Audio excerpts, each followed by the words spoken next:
ಅದನ್ನೇ ನಿಮ್ಮಿಂದ ಕೊಡೋದು, ನಿಮ್ಮ ಜೇಬಿಂದ ತರ್ತೀರ ನೀವು? ಅಲ್ಲಪ್ಪ, ನಮ್ಮ ಎಲ್ಲಿಂದ ಟ್ಯಾಕ್ಸ್ ಬರಬೇಕು ಸರ್ಕಾರಕ್ಕೆ ಹೇಳಿ ನೋಡಿ.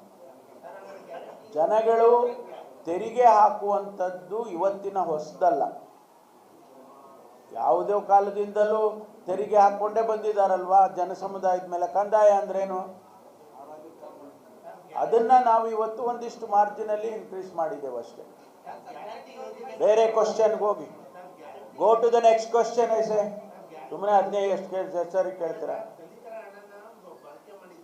ಯಾವುದು?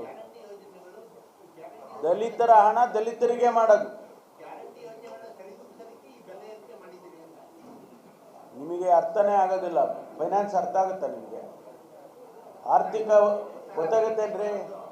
51,000 ಕೋಟಿ ನಾವು ಏನು ಗ್ಯಾರಂಟಿ ಖರ್ಚು ಮಾಡಿದ್ದೇವೆ ಅದನ್ನು ಟ್ಯಾಕ್ಸು ಇಲ್ದೇನೆ ಖರ್ಚು ಮಾಡಿದ್ದೇವಲ್ವ? ಹಿಂದಿನ ವರ್ಷ ಮಾಡಿರಲ್ವ? ಟ್ಯಾಕ್ಸ್ ಹಾಕಿದ್ವಾ? ಈ ವರ್ಷ ಅದನ್ನು ಮಾರ್ಜಿನಲ್ಲಿ ಇನ್ಕ್ರೀಸ್ ಮಾಡಿದ್ದೀವಿ. ಬೇರೆ ಬೇರೆ ಕಾರಣಕ್ಕೆ, ಯಾವುದೋ ಕಾರಣ, ಒಂದು ಮೇಜರ್ ಕಾರಣ ನಿಮಗೆ ಕೊಟ್ಟೆ, ಕೇಂದ್ರ ಸರ್ಕಾರ ಹಣ ಕೊಟ್ಟಿಲ್ಲಪ್ಪ ನಮಗೆ, ಅದಕ್ಕಾಗಿ ನಾವು ರಾಜ್ಯದ ಜನತೆಗೆ ನಾವು ಮೋಸ ಮಾಡೋಕ್ಕಾಗೋದಿಲ್ಲ, ಕಾರ್ಯಕ್ರಮ ನಿಲ್ಲಿಸೋಕ್ಕಾಗೋದಿಲ್ಲ, ಅದಕ್ಕಾಗಿ ಒಂದಿಷ್ಟು ಮಾರ್ಜಿನಲ್ಲಿ ಟ್ಯಾಕ್ಸೇಷನ್. ಈಗ ವರ್ಷದ ಬಡ್ಜೆಟ್ನಲ್ಲಿ ಅದಕ್ಕೆ ಹೇಳಿದ್ದು ನಿಮಗೆ ಫೈನಾನ್ಸ್ ಅರ್ಥ ಆಗಲಿಲ್ಲ ಅಂತ.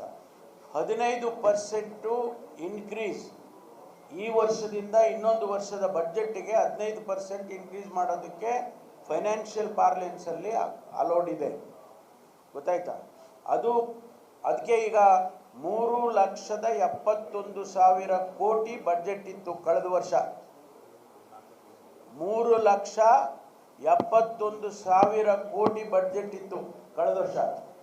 ಈ ವರ್ಷ 4,09,000 ಕೋಟಿ ಬಡ್ಜೆಟನ್ನು ಮಾಡಿದೆ. ಅಂದರೆ ಎಷ್ಟು ಇನ್ಕ್ರೀಸ್ ಆಯಿತು? ಎಷ್ಟು ಇನ್ಕ್ರೀಸ್ ಆಯಿತು? 15% ಆಯ್ತಲ್ವಾ? ಅದು ಅಲೋಡ್ ಇದೆ, ಅದನ್ನು ಹೇಳಲ್ಲ ನೀವು.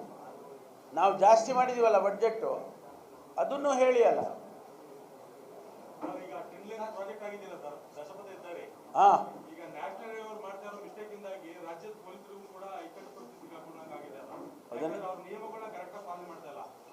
ಅದನ್ನ ಈಗಾಗಲೇ ನಾವು ನ್ಯಾಷನಲ್ ಹೈವೇನವರಿಗೆ, ಸರ್ಫೇಸ್ ಟ್ರಾನ್ಸ್ಪೋರ್ಟ್ ಮಿನಿಸ್ಟ್ರಿಗೆ ತಿಳಿಸಿದ್ದೇವೆ. ಬೆಂಗಳೂರು ಮೈಸೂರು ರಸ್ತೆ ಚೆನ್ನಾಗಾಯ್ತಲ್ವಾ? 2 ತಿಂಗಳಲ್ಲಿ ಸುಮಾರು 59 ಜನ ಸತ್ರು. ಯಾರು ತಪ್ಪಿಂದ ಸತ್ರು?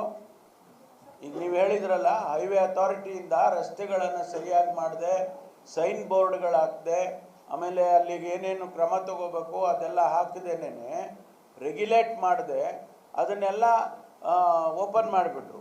ಓಪನ್ ಮಾಡಿದ ತಕ್ಷಣ ರಸ್ತೆ ಚೆನ್ನಾಗಿದೆ ಅಂತ ನಮ್ಮ ಹುಡುಗರೆಲ್ಲ ಬರ್ರಂತ ಹೋಗಕ್ಕೆ ಹೋದರು.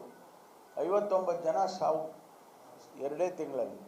ಅದಾದ ಮೇಲೆ ನಾವು ರಾಜ್ಯ ಸರ್ಕಾರ, ಪೊಲೀಸ್ ಇಲಾಖೆ ಮತ್ತು ಟ್ರಾನ್ಸ್ಪೋರ್ಟ್ ಇಲಾಖೆಯವರು ಕರೆಕ್ಷನ್ಸ್ ಮಾಡಬೇಕು ಅಂತೇಳಿ ದಾರಿ ಉದ್ದಕ್ಕೂ ಸೈನ್ ಬೋರ್ಡ್ಗಳನ್ನ ಹಾಕಿಸಿ, ಕ್ಯಾಮ್ರಾಗಳನ್ನು ಹಾಕಿ, ಸ್ಪೀಡ್ ಲಿಮಿಟ್ ಮಾಡಿಸಿ ಎಲ್ಲ ಮಾಡಿದ ಮೇಲೆ ಈಗ ಸಾವು ಕಡಿಮೆ ಆಗಿದೆ, ಆಲ್ಮೋಸ್ಟ್ ನಿಲ್.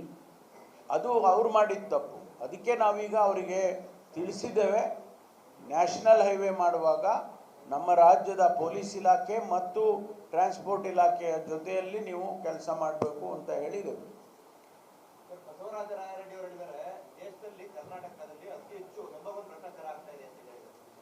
ನಂಗೆ ಗೊತ್ತಿಲ್ಲ, ಅದು ನಾನು ಗಮನಿಸಿಲ್ಲ. ಅವ್ರು ಬಂದಾಗ ಕೇಳಿ. ಆನ್ಲೈನ್ ಬೆಟ್ಟಿಂಗು, ಆನ್ಲೈನ್ ಗ್ಯಾಂಬ್ಲಿಂಗಿಗೆ ನಿನ್ನೆ ತಾನೇ ಒಂದು ಸಭೆಯನ್ನು ಮಾಡಿದ್ದೇನೆ ನನ್ನ ಅಧ್ಯಕ್ಷತೆಯಲ್ಲಿ. IT ಮಿನಿಸ್ಟ್ರು, ನಾನು ಮತ್ತು ಯಾರು ನಡೆಸ್ತಾರೆ ದಿ ಇಂಡಸ್ಟ್ರಿ, ಆನ್ಲೈನ್ ಗ್ಯಾಂಬ್ಲಿಂಗ್ ನಡೆಸೋರು, ಬೆಟ್ಟಿಂಗ್ ನಡೆಸೋರು, ಅವ್ರನ್ನೆಲ್ಲ ಕರೆದಿದ್ವಿ ನಿನ್ನೆ ಎಲ್ಲ. ಅವರು ರೆಗ್ಯುಲೇಟ್ ಮಾಡೋದಕ್ಕೆ ಇಲ್ಲಿವರೆಗೂ ಇಲ್ಲ, ಅದಕ್ಕೆ ಅವರು ಒಪ್ಪಿದ್ದಾರೆ. ನಾವು ರೆಗ್ಯುಲೇಟ್ ಮಾಡಿ, ನಮಗೆ ಲೈಸೆನ್ಸ್ ಕೊಟ್ಟು ನಿಮ್ಮ ಕಾನೂನು ಏನಿದೆ ಆ ಪ್ರಕಾರ ನೀವು ರೆಗ್ಯುಲೇಟ್ ಮಾಡಿ ಅಂತ ನಿನ್ನೆ ಒಪ್ಪಿದ್ದಾರೆ. ಅದಕ್ಕೆ 20 ದಿವಸ, 1 ತಿಂಗಳು ಸಮಯ ಕೊಟ್ಟಿದ್ದೇನೆ. ಅದಕ್ಕೆ ಹೊಸ ಕಾನೂನನ್ನು ತರ್ತೇವೆ. ಹೊಸ ಕಾನೂನನ್ನು ಡ್ರಾಫ್ಟ್ ಮಾಡೋದಕ್ಕೆ 1 ತಿಂಗಳು ಸಮಯ ಕೊಟ್ಟಿದ್ದು, ಒಂದು ಸಮಿತಿ ಮಾಡಿದ್ದೇನೆ ನಿನ್ನೆ ದಿವಸ.